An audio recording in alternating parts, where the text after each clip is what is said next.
Well, are we live or are we not? Who knows? With these days, with the internet and the internets and the interoverbutts boards, whatever you're going to do, the interbutts, we're going to have to do what we have to do.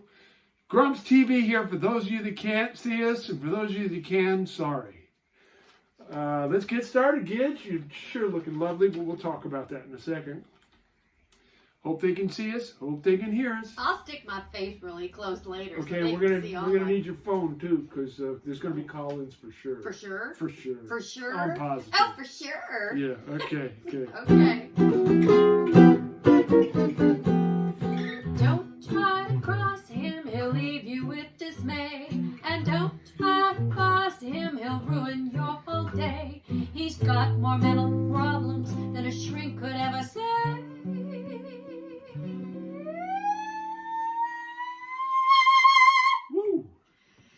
He's obfuscating, prevaricating, and constantly pontificating, procrastinating, cringy, scratting, and forever belly aching, exasperating, aggravating, irritating. He's infuriating, and he's an asshole. Get off my lawn! That's my Grumps. Thanks, Gidget. Oh well, you know, with you it would be, without you it would be impossible. I'm just going to say, and with you it is. So this is going good so far. We're only a minute and 30 seconds in, and already I've been struck. We want to advise everyone that Grumps is a frictional character. Frictional? That sort of rubs me the wrong way. And any similarities to an actual person. Ruby, are you here tonight? Are you feeling good tonight, You're Ruby? supposed to say something right now. Oh, yeah. Hey, stop doing it. Ruby! I'll go get you your Sanatini. Okay, thank you from Sanatini. Welcome, folks. Welcome to Grumps number 11. Oh, my God. It seems like we've got something here with the internet. So while we've got it, I want to say to you, for those of you that were frustrated by the freezes, farts, stops, and snips that happened on all the episodes, we record it as well, and we post it on YouTube later. So you can go watch it in its full glory. You can binge, and you can do whatever else you want to do. You can subscribe. You can, whatever you do, you just do it. But anyways, I want to make sure you know it's there for you, along with a bunch of other fun content, because frankly, Grumps has just been locked away in his bebop bunker, and he's been just left to his own devices. Now, speaking of own devices, we have a new thing. I don't know if you noticed, the famous toilet paper and paper towel charms, earrings, nose rings, and guitar ornaments. We've now developed a new product, and that is the collar tip. You know, maybe you don't want to leave it hanging on your wrist, or you don't want it in your ear, you know, you don't want it hanging off your guitar. You know, some of y'all aren't probably playing enough. You know who you are. But you're all wearing a shirt, so here's a collar, and here's our little collar tip, and you see my little, well, just take my word for it, that white dot there, that's not dandruff. It's a paper towel. You know, and it comes in handy, especially when you hear my playing with all the messes I make. So, big things happened this week, but not all of them good. And today I heard some news that, well, frankly, set me back. And I don't usually get to the serious stuff this early in the show, but a man who was very important to me and who I spent a lot of time with and really was inspirational and a true original passed away today. Richie Cole. A man who I would say in many ways I started my career with, be it ever so humble career. That's a funny word. It usually implies money, doesn't it? Anyways, I miss him already. I'm so grateful that I talked to him just about a week and a half ago, and there's a guy in Hawaii, he's going to hate me because, I need that right now. Yeah, I do too. He's a guy in Hawaii, in Vietnam. Believe it or not, an American, and he's an expat in Vietnam who's writing the Richie Cole story, and he just interviewed me for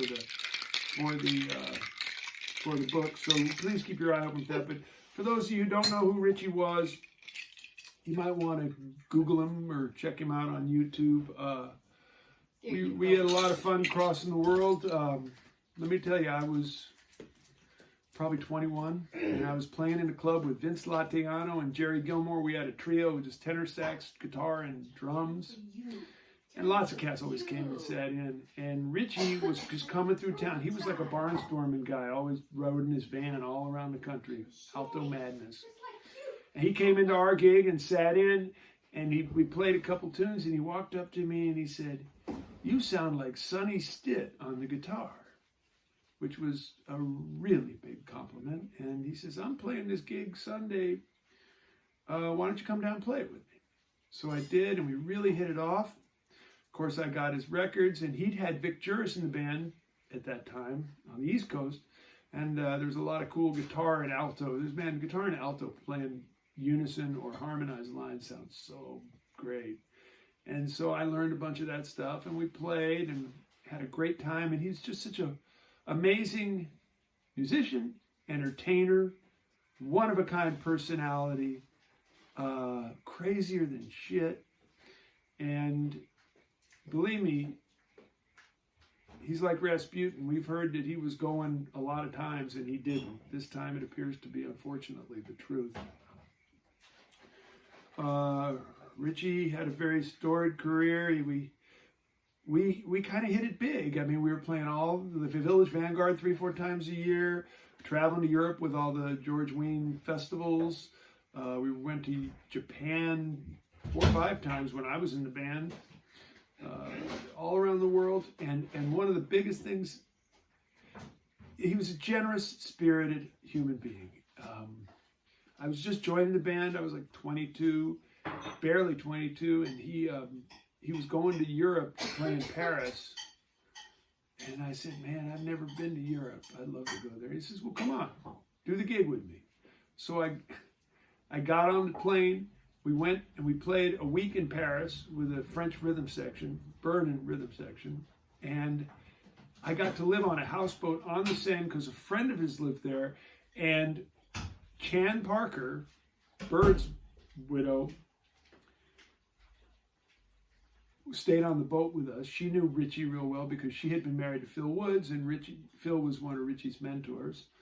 And so imagine me, the Charlie Parker freak that I am, getting to, first of all, play in Paris, play a bebop gig at that age with burning players, live on the Seine, get to walk around Paris, and also get to sit up every night listening to Chan Parker tell me stories about Bird.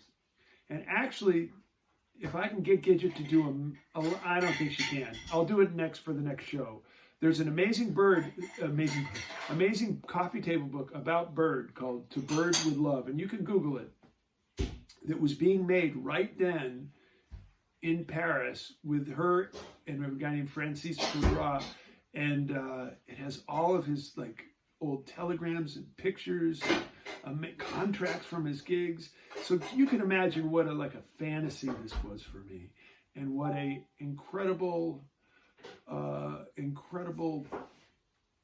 time. And the whole experience with Richie was great. I just want to say that I hope, and he died at the ripe old age of 18, because Richie was a leap year baby. So February 29th, he got a birthday every 4 years. So he died at what we call 72, but it was really 18 for him. And I just want to say, first of all, thank you. We'll miss you. And thank you again. And peace be to you. I'm just so, anyways, thank you. That helps. One of the first songs I played with him when he was leaving the gig, not when he sat in on my gig, was a song that I never thought anybody would play on a gig. And he played this song. See if you remember. I'll just play the melody first.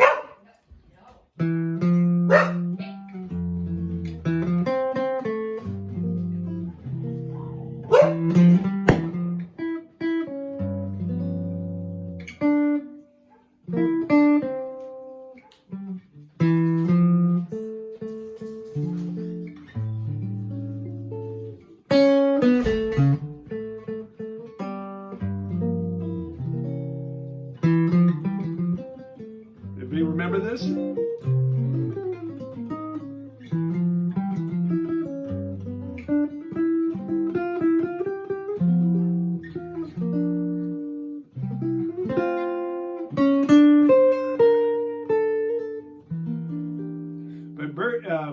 But Richie used to like to do it as a samba.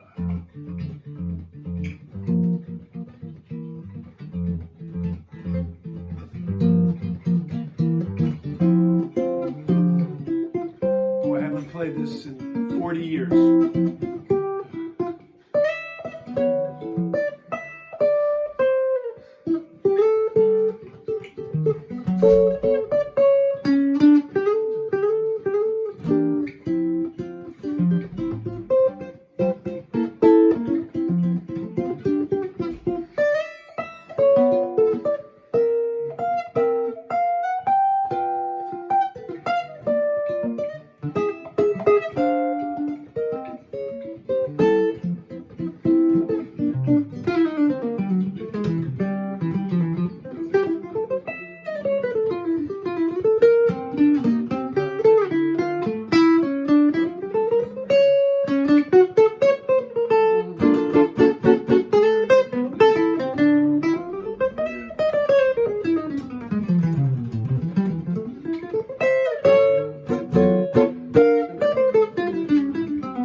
Goodbye, old friend, and thank you very much.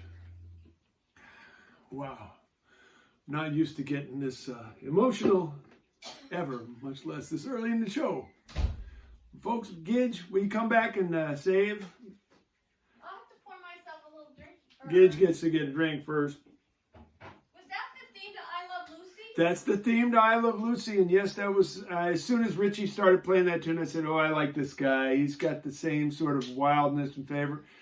And he, there was a time where we kind of went Hollywood. There was the first record I did with him was a record called Hollywood Madness. This was when he was engaged to, I think, or at least living with Brenda Vaccaro. Wild Hollywood parties. It was really, we were out of our league, I must admit, but we partied just as hard as they did. And maybe harder. Keep up with Brenda. Maybe harder, actually. We might have put a dent in him, you know, scared him a little bit. But a Another thing with Richie that I'd like to really point out is when I first started working with Richie, although the first gig was with just Alto Madness, he was touring a lot with Eddie Jefferson, and subsequently for the next year or so, other than that Paris gig, it was Richie and Eddie that I was playing with, Eddie Jefferson with Richie Cole and Alto Madness. So I got the chance to play with Eddie all those years until he was murdered, and that was also something. Maybe I'll do one of those tunes later in the set, but first I want to bring Gidget back because we need some beauty and we need some levity and we need some sunshine. So look at my pretty flower crown. I grew all these flowers myself. Wow. I know, because I'm celebrating May Day. A day late. And you know, and here it just goes to show you how Grumps is a little bit overeducated, but really under knowledgeable. I'm thinking of May Day, and I think of Workers' Day because that's you know the May Day that I was educated towards and I knew about, and I'm not incorrect in my assumption because that was adopted as National Workers' Day in the 20s.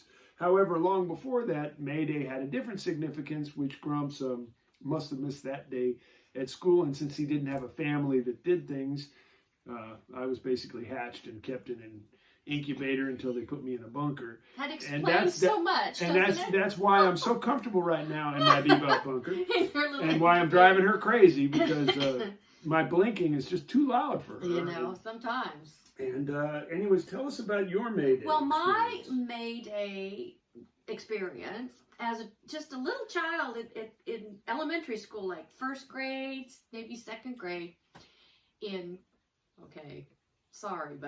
South San Francisco. Yes, that's where she's a rebel. Industrial city. She's a rebel. I'm a Yankee. I was in San Francisco, North San Francisco. They don't call it North San Francisco. They just call it San Francisco. Not when I was in South San Francisco. You were in freaking Texas. So sorry.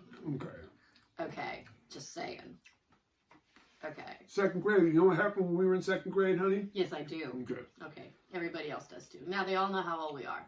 But we need to tell them. They don't know. That was the Kennedy assassination. Yes. And I happened to have been in Dallas, Texas at that time. However, I have an alibi.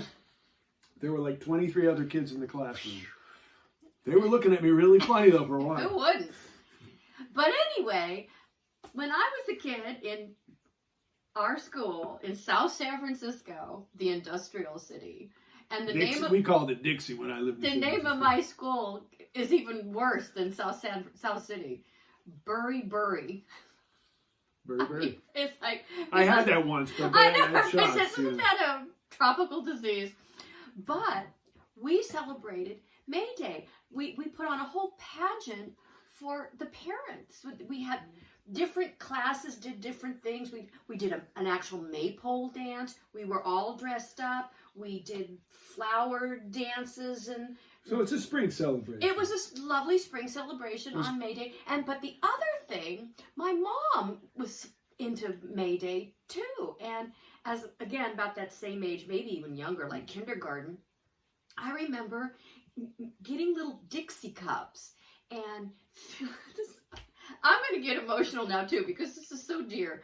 And filling them with little flowers from our yard and tying little ribbons on them. And we put them on the doorknobs of our favorite neighbors as a May Day. Happy May Day. And of course, I mean, how sweet. And of course, we know that like airplane pilots, when they're going down, what does that have to do with flowers on doorknobs? I don't know. You just ruined my whole story. Well, I'm just saying that you know, sometimes they co-op stuff, you know. So I mean. That's also, anyway, pilots go May Day, May Day, May Day. I'm wearing a flower crown because it's May Day a day late, and I grew all these myself, and I'm feeling pretty. Well, this has nothing to do with May Day. Okay, but it has to do with Eddie Jefferson, and you can actually help on this song, okay? You sure? You'll know what to do when it comes, no, okay? I've heard that before. It failed miserably. Do you want to play drums? Or? No. Okay. No, everybody goes. Now this is a song that actually was written by and technically written by Eddie Jefferson, which I played with him every night we ever played together. That's so cool. That is so And cool. then of course later I played some with James Moody, and he did this song a lot.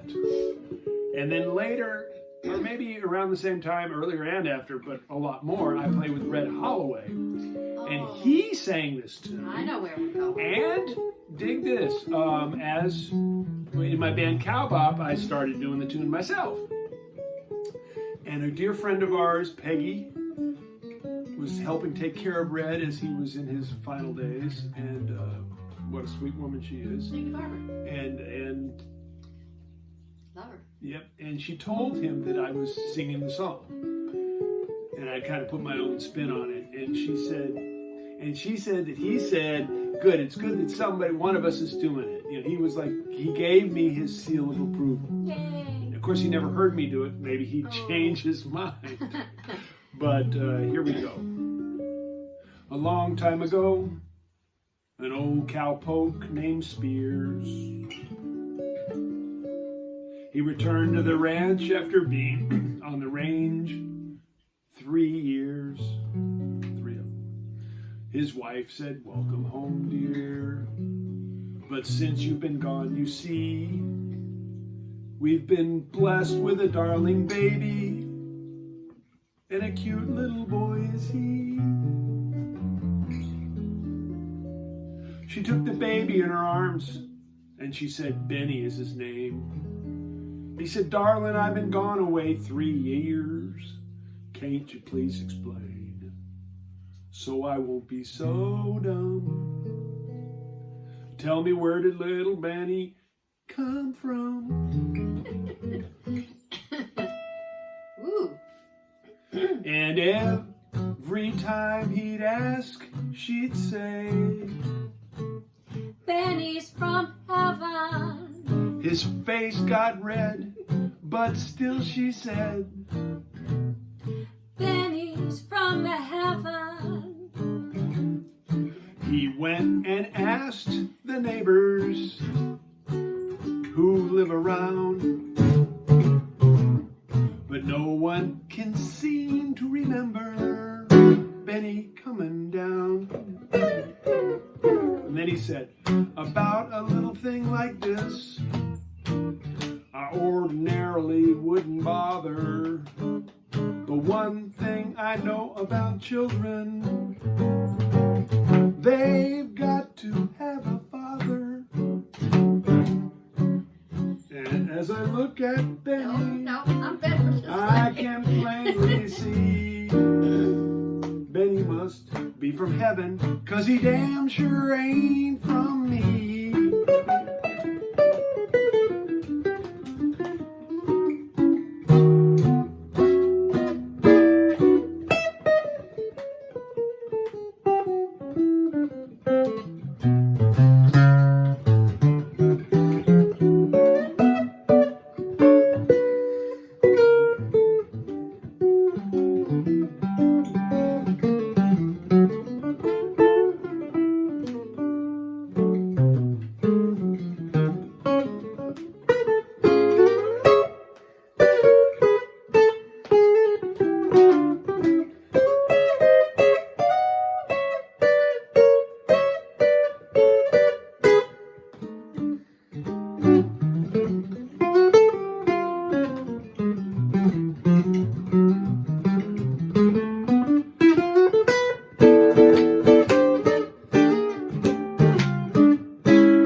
Be sure your umbrella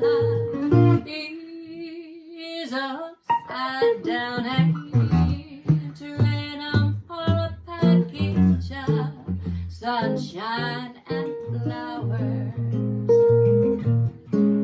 'Cause if you want the things you love, you gotta have showers. Flowers too. Oh, that's the earlier. Yeah, that's Okay. cool. Don't run under a tree. Why not?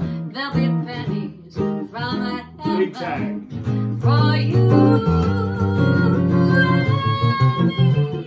Oh, pennies from heaven for you, you and for me. Oh yeah. Happy May Day, everybody, and goodbye, May Day, Richie, May and Day, May miss you, Day. Eddie. Yeah, Eddie. I met him. You met him? I met him. You met Richie? Yeah. Of course you At did. that cool place, Long Beach. It was like a ballroom. It's an old ballroom from the 30s or something. Not Long Beach, but near Long Beach. Maybe you were on the gig. Good I travel. don't know. I have no memory. I Did you get a chance to play with him some over the last 5-10 years? When I relocated back to LA, he was there. And he used to have these cool, he had an eight-piece book that we'd play at the Union Hall with great players. Doug Webb was there, and Med Flory before he passed away, and really great players. It was really a lot of fun. Just, you know, say what you want. He's not everybody's cup of tea. Richie definitely, it got to a point where it was so crazy that even Grumps quit the band. Wow.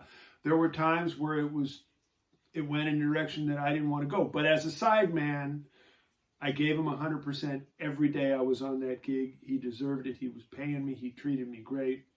And when it was time for me where I really couldn't get behind what it was, I respectfully and I think graciously, I hope he felt that way, and gratefully said, thank you. I'm moving on. I'm going to do my own thing. I'm going to work. I was working with Bobby Hutcherson at the time.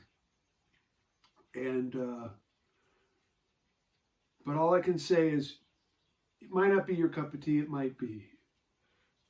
Richie could light up a room. When he played, it wasn't just his mastery of the horn. It was his exuberant energy. It was his wild, you never knew what was going to happen. Yeah. And I could say the weirdest thing to him. I could say something like, one day I said, don't know why my career's about to die, Leonard Feather. For those of you who remember, Leonard Feather was the critic. Anyways, Stormy Weather, of course. And he, like that night, just improvised an entire chorus with that as the beginning of it. He was just, I mean, it wasn't like he would take anything cool and make it into something great. You never knew where anything was going. We did a whole week at the Village Vanguard where he got Professor Erwin Corey to open up for us. Oh, I love Professor And it was so funny because progressively every night it became crazier. The opening act was longer than the band. So the first night, you know, he did like 10, 15 minutes. We got up and played for 45 minutes or so, and that was the set. By the third or fourth night, it was like we were getting into 35, 40 minutes of Professor. And then one of the guys in the band who was kind of some outer space character, we called him Sadismo from outer space, went up and actually physically hooked him at the Village Van. I mean, he like picked him up, you know how small. I mean, for those of you who don't know who Professor Erwin Corey is, please Google this guy. This guy was one of the greatest comedians of this. Funny guy of our childhood. Yes, and he had a very long career. And furthermore, he physically removed him from the stage, and of course that was both a no-no and desperately needed for the people who actually paid to hear Richie Cole's band play. It was just so much amazing stuff happened. That's like Ron but Howard's really, father. really yeah, right. We had that with Ron Howard too. Ronnie Howard's father. Yeah, that's another story which we'll That's tell. another story. But Cowbob got to play 5 minutes because of Ronnie Howard's father. Yeah, that was true. And no one would hook him. And then we had all these big powered guys. They wanted Tom to. Selleck and They wanted Ron to, Howard. and Ron all Howard these guys was were sitting there in and the front, no one's and he going to goes, do anything. "Do not touch my father." Yeah, his name was Let him Rance go. Howard. We're And like, he was like a B whatever. actor in westerns, and they were giving him a Silver Spur Award. What a funny night. Which, yeah, we ended up just sitting there getting paid. And Just sit Pammy, there. and backstage. So we're sitting backstage. I'm sorry to go off. I was talking about Richie, and I'll get back to Richie. I can never not get back to Richie, really. We're sitting backstage, huddled in this little Like alcove, waiting to go on. waiting to go on, and like with never the happened. band Cowbob and Tom Selleck, and he's there. He's the MC, and he's sort of. We were in a place where we couldn't get out without going on the stage. You know, there was no way to really it was get just out. This little green room. And we're the band, we're huddled here, and Tom Selleck's in kind of the big there was person's other chair. people back there. I don't No, remember who. no, No. and then it was a table, and there was a pitcher of water and some glasses, and so it was running long, like an hour or two of this speech. Yeah. And Pammy just looked over to Tom Selleck, and said, "Can you give me a glass of water?" Pass me the water. No, pitcher. you asked for a glass of water. Did I? And Tom Selleck didn't know what to do. I mean, he's the big star. He's not a waiter, right? But he's big.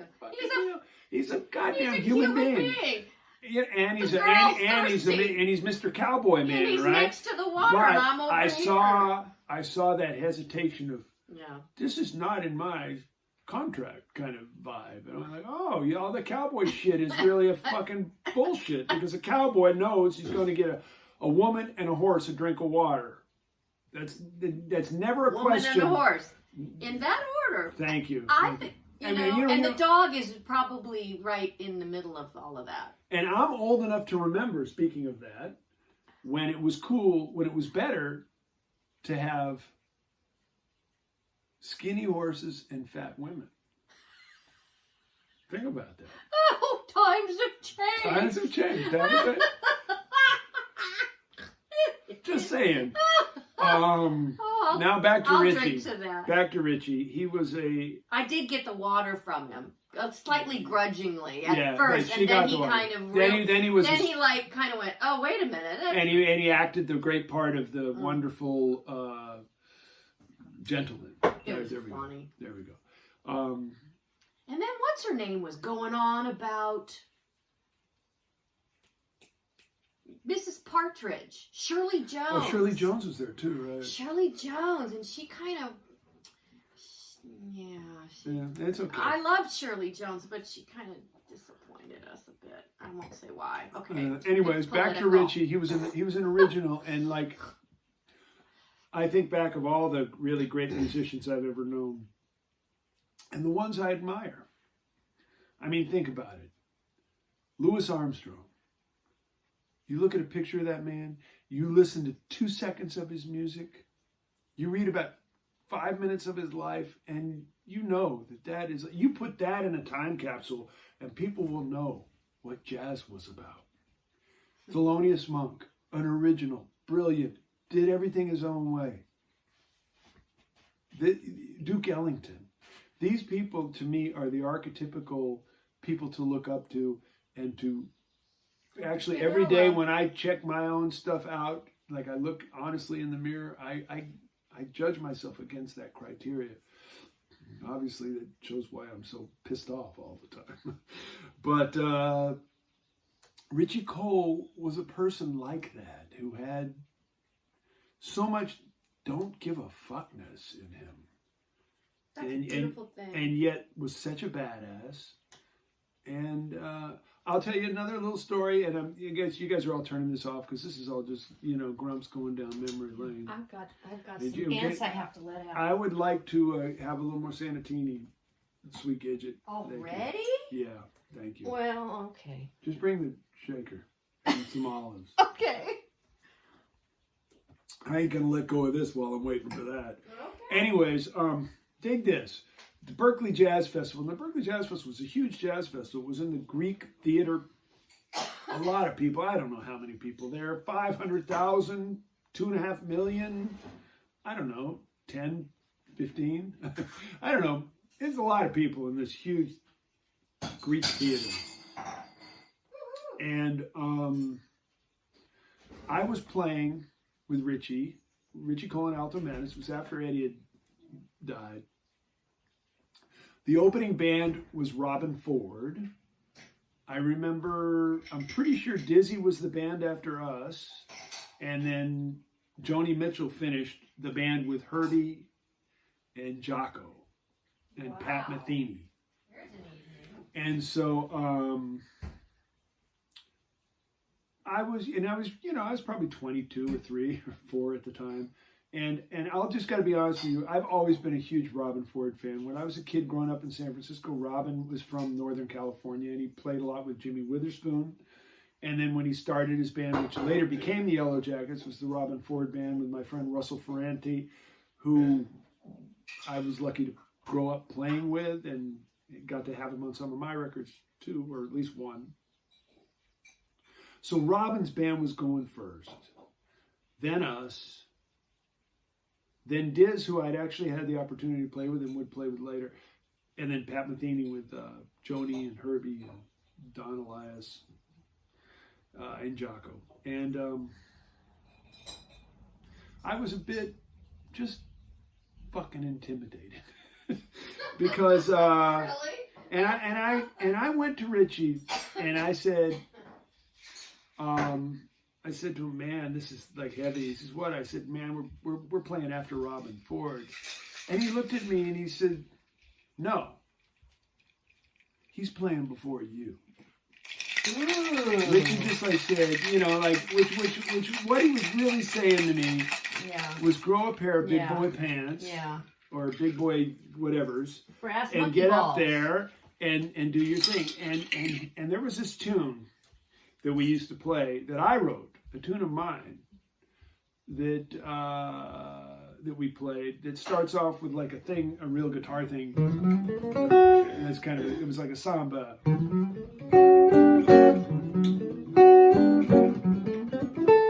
played that. You know, went to there. Boy, I haven't played that in 100 years. That's kind of cool.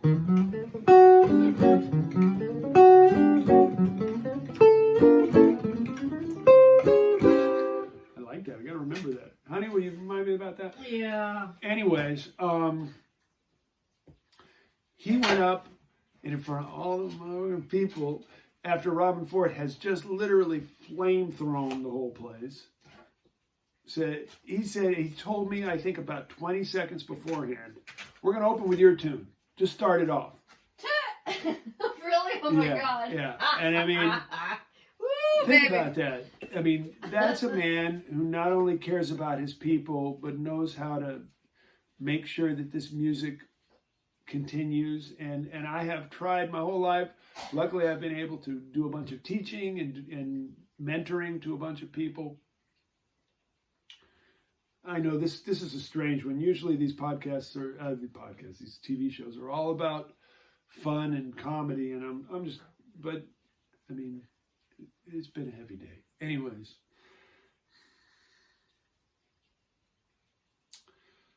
he just like showed the way, and you know, and I hung with Dizzy right afterwards, and that was that great band with Ed Cherry, and or was that Rodney Jones? Anyways, I played in front of those bands a lot. I also got to play with Diz. And there's another man who, when I got to play with him, was such not only an inspiration through his playing and through his strength of personality and musical vision, he also knew how to challenge you and force you to grow up right away. Just like, I mean, I never got to play with Art Blakey. Art Blakey, other than that one little record with Michael Howell on it, never had a guitar. I mean, I got to sit in with him, but I never got to be in that band. But I know everybody who talks about playing with Boo, that's what they talk about. And that's something that I'm just hopeful for the music, that there's some people out there, and I am trying to be one of them, who will continue to mentor people. And in this time of quarantine, that makes it even harder. But we have to figure out a way. This is the kind of thing, this is a pivotal moment for us in a society where us older generation need to decide how and when and how much we can possibly teach and share, encourage, challenge, inspire. And we also have to expect of the younger generation that they will come to us because we are the ones who have the experience to share with them. And of course, we expect them to take that information and kick us in the butt with it and do something completely different. That's okay. That's never a problem. It really, I just got to talk about this because I've got students at school and I'm not seeing enough on both sides. I'm gonna get Grumps on my generation and say, you guys are thinking about money and taking care of yourselves. Well, fuck that. This music is taking care of us. It's time for us to bring it to the younger people. You younger people who think you're in your pod and you're transcribing a bunch of bullshit. You don't know shit about any of that shit. You just got the notes and the rhythms. You don't know nothing about where it came from or where the life is. We know about that, and you got to come get it. So we'll meet in the middle, and we now have to fight this separation in order to make this happen. And I am just, can you bring your phone? Because I'll bet you we've been called by somebody. I thought I did. No, I'm expecting a phone call. Oh, it's right here. It's my agent. I got a gig on Friday night. Oh, this is Saturday. I'm already late. Oh, shit. Anyways, I'm just saying, for you young kids in quarantine right now, think about somebody who's older, who you really want to play with. Reach out to them right now. They're not playing with nobody. They want to hear from you. And if they don't, they're an asshole. You older people, you know about young kids out there wanting to play. Give them some time. Tell them a story. Let me tell you a story right now. Can I tell you a story? I want to hear a story. This is a jazz story. I want to hear a story. Thank you. First time I played with Dizzy Gillespie. I mean, not the first time, because I played numerous times with him. I was at the Monterey Jazz Festival All-Star Band. First, I was with Andy Simpkins and Shelly Mann and Hank Jones, and later Al Plank and Larry Grenadier and Vince Ladiano. There was numerous configurations over the 15 years I did it. But a lot of those years, Dizzy would come, along with Stan Getz, along with So Clark cool. Terry, Wish I to play the known Jazz you then. Festival without their bands. Happy to And met a him. couple of Wow. times, Diz would just build a tour around it since he was out on the West Coast, but he hadn't brought the band. So he hired me. And I remember the first gig I did with him was with the Great American Music Hall Oh, I love in that San place. Francisco. That was a great place. And we played, I think it was Blue and Boogie. And he gave me the first solo. Again, typical mentor move. And I played one of them button down, perfect, like my favorite choruses and my favorite licks. And it was all just architected right. It was a good one. I mean, it was wrapped up in a bow. You could have delivered it for Christmas. And I kind of I kind of did my dismount. And, I was waiting for the score from the judges. The audience was giving me some love. Kind of smiled. And I looked over at Dizzy, like I was done for approval. And Dizzy looked at me and he just went. And I kind of oh, okay. And I just kept playing. And I kept playing. And and I play a few more choruses. I look at him and he smiled. Keep going. And he made me play for about 5, 6, what felt like 30 minutes. Oh, fast. Eventually, he just kind of came, when I'd kind of done about 4 big things. And finally I was kind of wrapping it up and he just started playing, and he came in playing and he played a solo. And then it was a real short one that he played. And then he turned it over to was there a piano player on the game? He turned over to somebody, the bass player or something. The next guy took a solo. And he came up to me and he's like, just was always boogieing around the stage, having a great time. Great showman, along with back in the day when musicians were not just players, they also knew how to entertain a crowd. At least jazz musicians.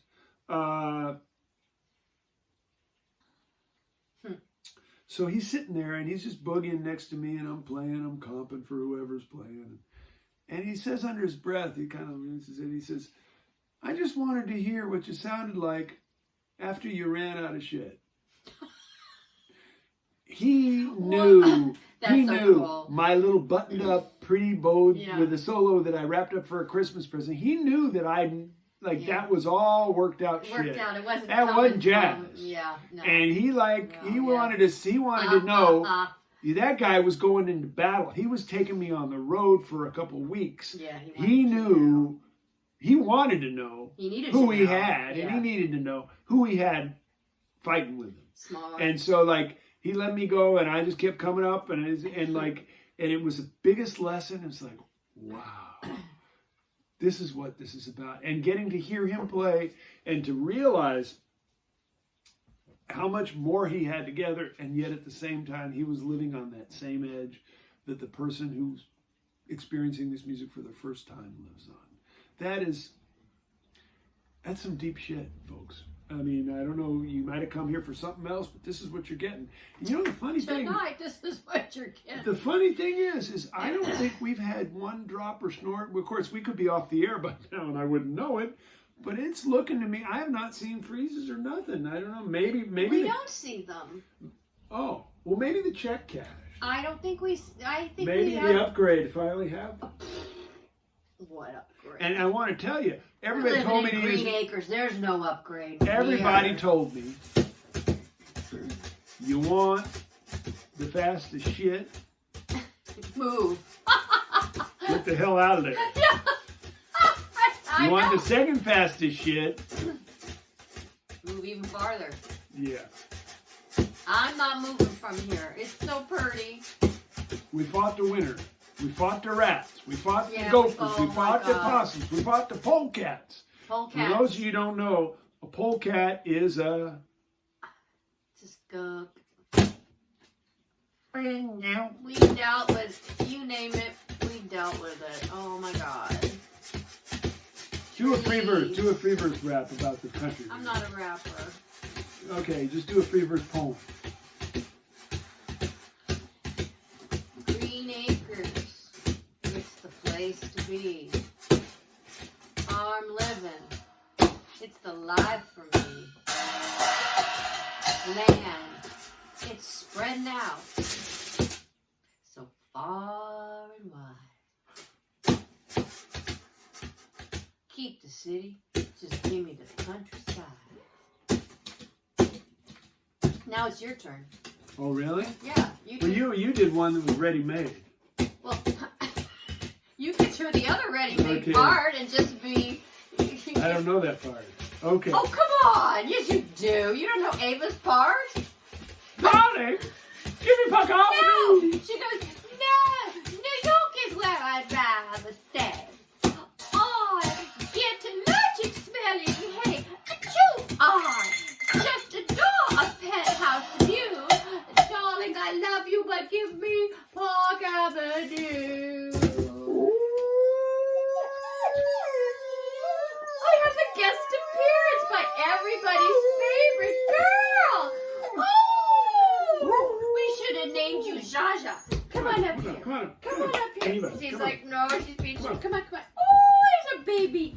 Oh, okay, folks. They don't want to see your behind. They want to see your pretty face. They can't see nothing. Is she going to sing? Make her sing. Make her sing.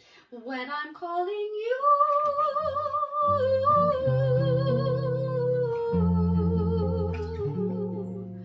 will you answer too?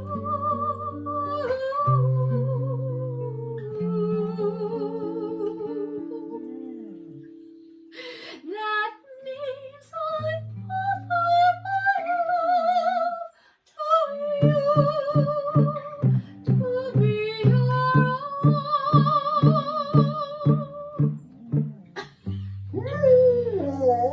think she'd rather sing with you. There we go. I'm out of here. I'm just not needed. You got the touch. But you got to sing if you refuse me. Where am I? Oh, God. If you refuse me, I will be blue and waiting all alone. But if when you hear my love call ringing clear,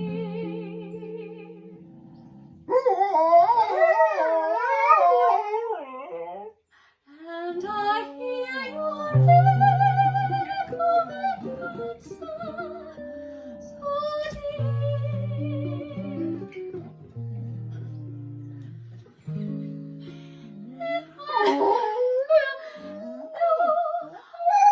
I should have warmed up for this part, clearly.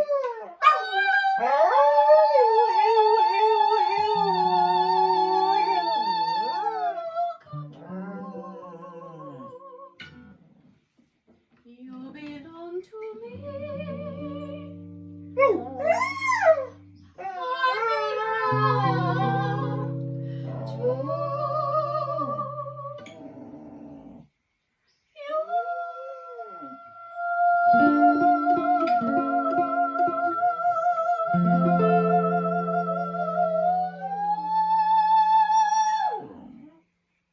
Good girl, Ruby. Oh, Ruby. And good girl, You're Pammy. hired. I don't know about Jeanette McDonald, but You're hired. You passed the audition. I just want to say Oh, my little baby. this was one of those tough days for GrumpsTV.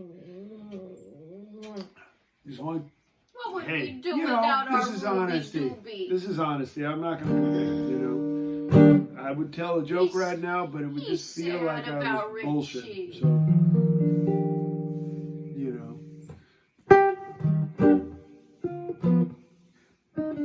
We're having raviolis for dinner. That should make you happy. Always makes me happy. It's like that I've been invited to dinner. It makes me happy. And you don't even have to do the dishes. I adore. I always adore. Ruby, Ruby, Ruby. I can't see you.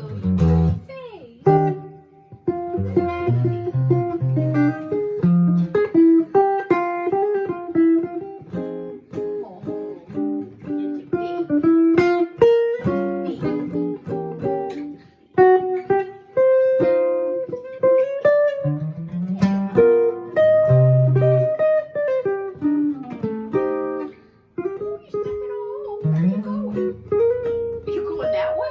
No, don't go there.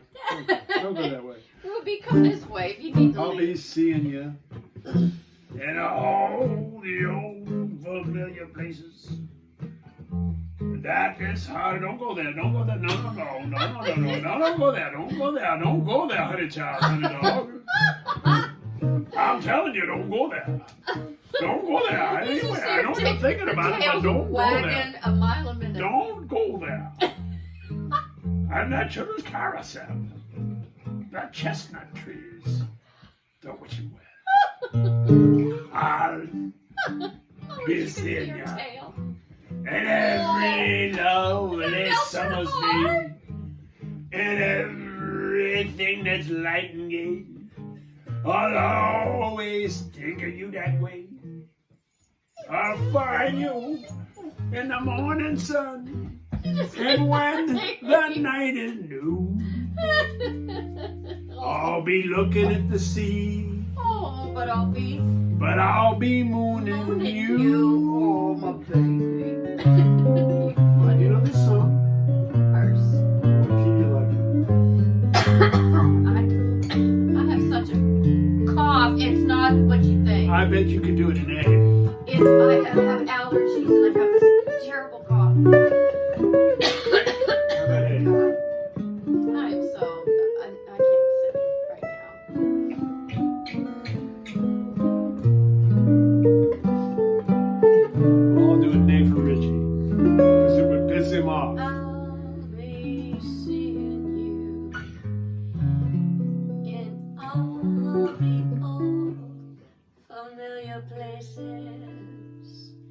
that this heart of mine embraces all day through.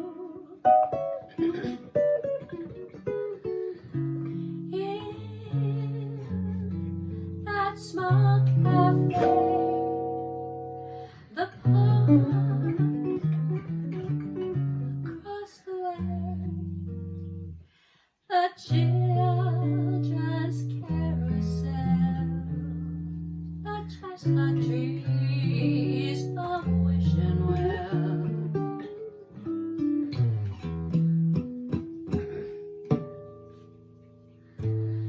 I'll be seeing you in every lovely summer's day, in everything that's light and gay. I'll always think of you that way. I'll find you in the morning sun, and when the moon is blue, I'll be looking at the moon, but I'll be seeing you.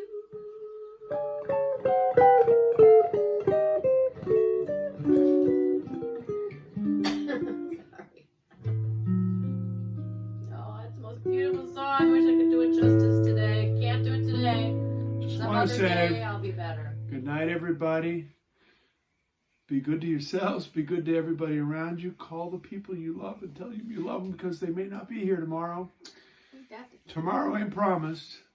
So do your best work today. And Thumbs up. see you on Happy Wednesday. May Day, a day late. And see you Wednesday, I Wear hope. flowers in your hair.